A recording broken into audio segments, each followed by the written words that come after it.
demander pardon à tous les Sénégalais en ce mois béni du mois de Ramadan. Et remercier et rendre grâce, comme je l'avais dit tantôt, d'être ici présent pour assister à la première édition de la conférence des Dara Siratul Mustaqim, des femmes, de ces femmes du Sénégal, des femmes de Dara. Comme vous l'avez dit, le thème de cette première édition englobait un peu la question sociale, donc la question du rôle des femmes dans le développement social et économique du Sénégal. Et il était important pour ma part, en tant qu'administrateur général du Fonds de garantie des événements prioritaires, en travaillant avec Mansour Ndiaye, qui est le directeur général de UFM Louga, qui est un partenaire du FONGIP et qui a innové avec ces femmes cette initiative qui est une formation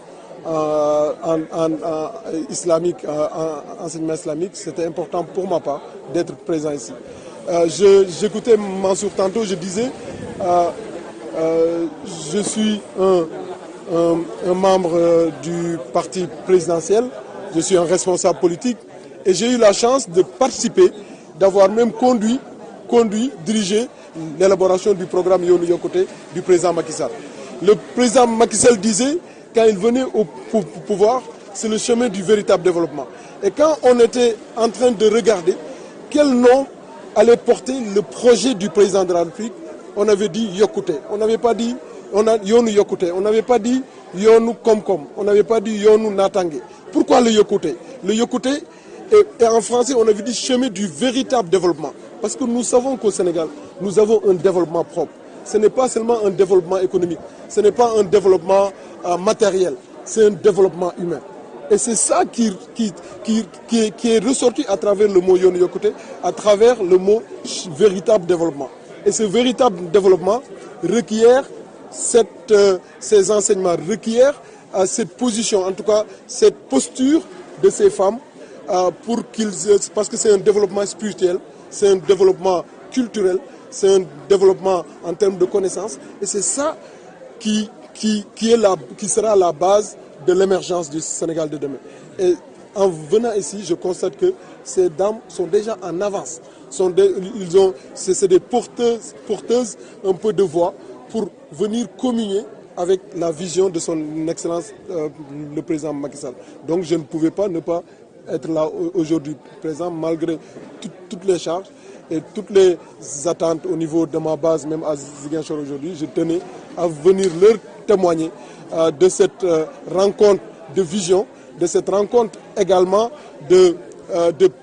perspective et de ce Sénégal qui sera le Sénégal de demain. Elles sont en construction, elles sont pratiquement précurseuses de ce Sénégal de demain. Et c'est important de le dire aujourd'hui et de le constater parce que même dans le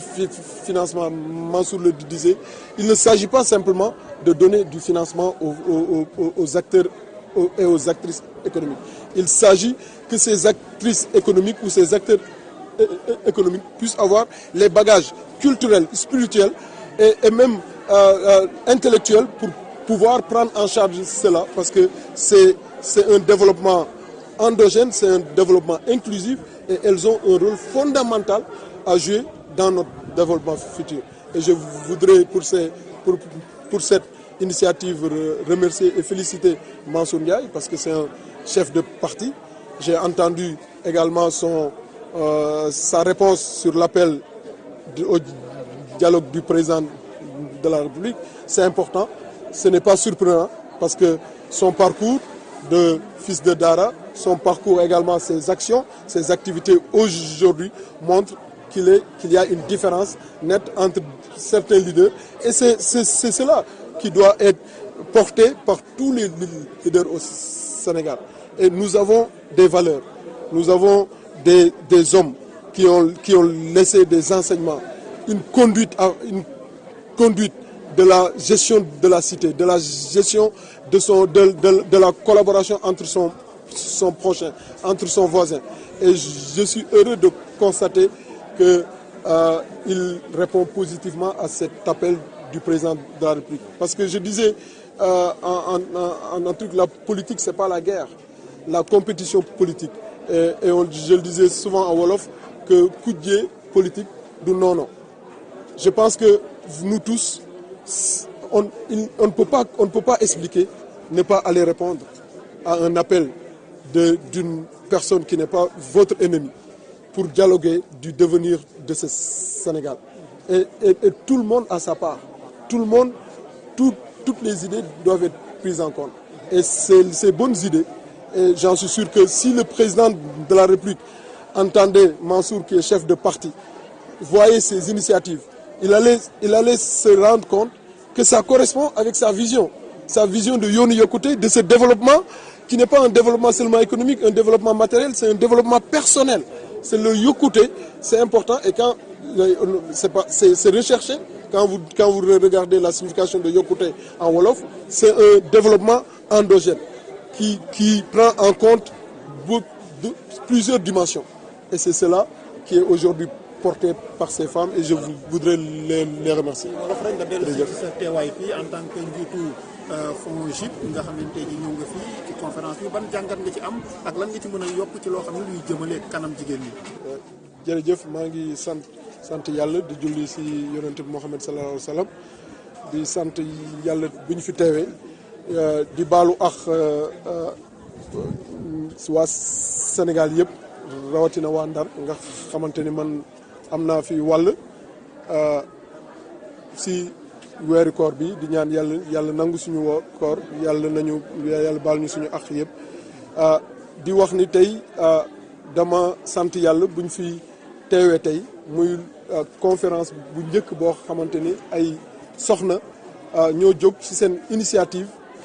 ñu ñëw ñu def conférence boobu pour feddali seen taxawaay si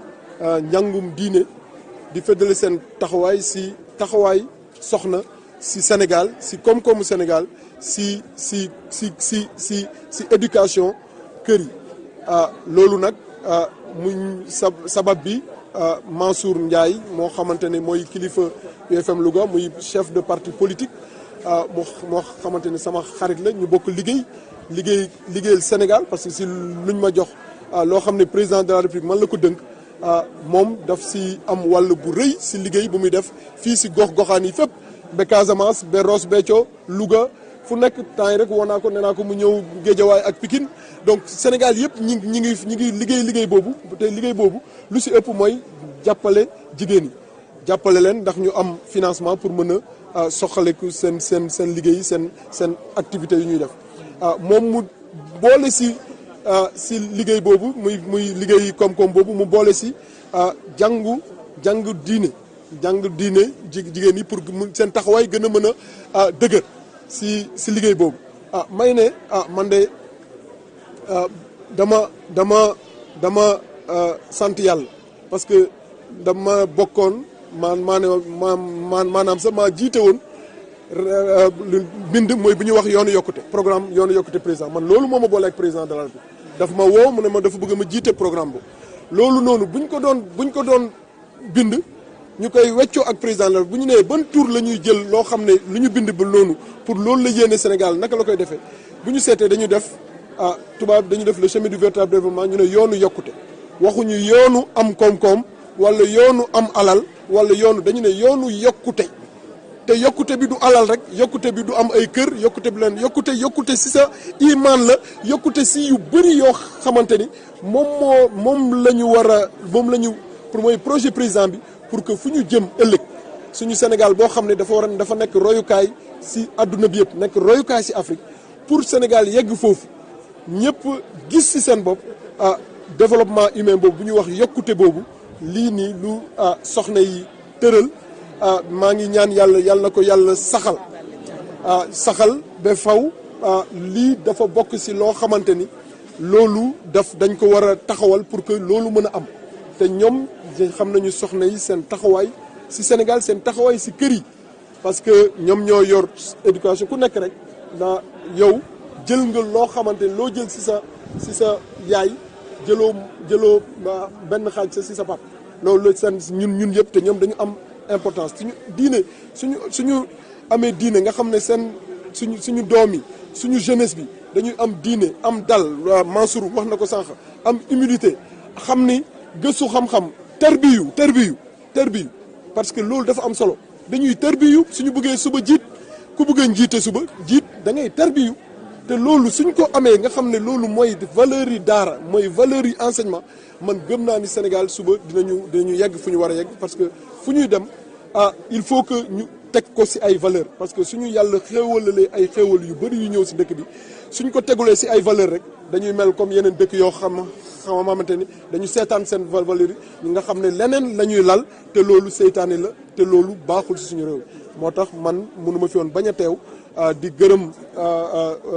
Mansour ci invitation bu ma def di ko féliciter di gërëm tam soxna daara yi nga xam ne seen président mi ngi ni taxaw ñoom yëpp ci seen taxawaay di leen de man de fas yéene naa sàmm ak ñoom kóllëre boo xam ne maa ngi ñaan yi yàlla kóllëre boobu mu dem ba faw